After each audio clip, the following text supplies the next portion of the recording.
New Balance, 100 Years in 100 Seconds, read by Jackie Lessard of New Balance, Skowhegan.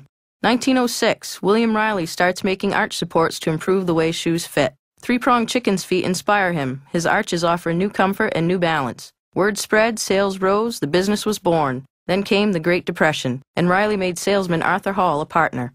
They made their first running shoe for Dan McBride and his crew in 1938.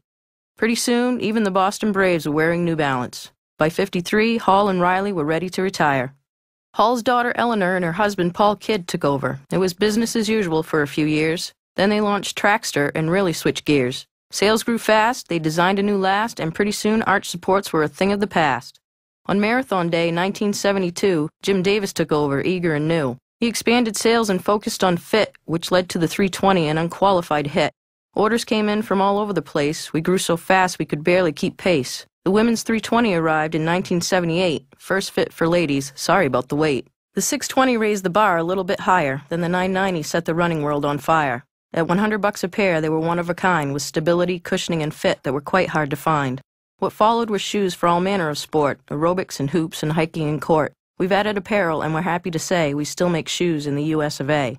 Olympians wear them to be as fast as they can. Khalid set a world record in the RC 110. And regular people, they chase their dreams and envy for runners and walkers and teams. Today, a century doesn't seem that long. We remember the past and keep running strong. Because around the world, from east to west, our goal is not to be the biggest, but to be the best.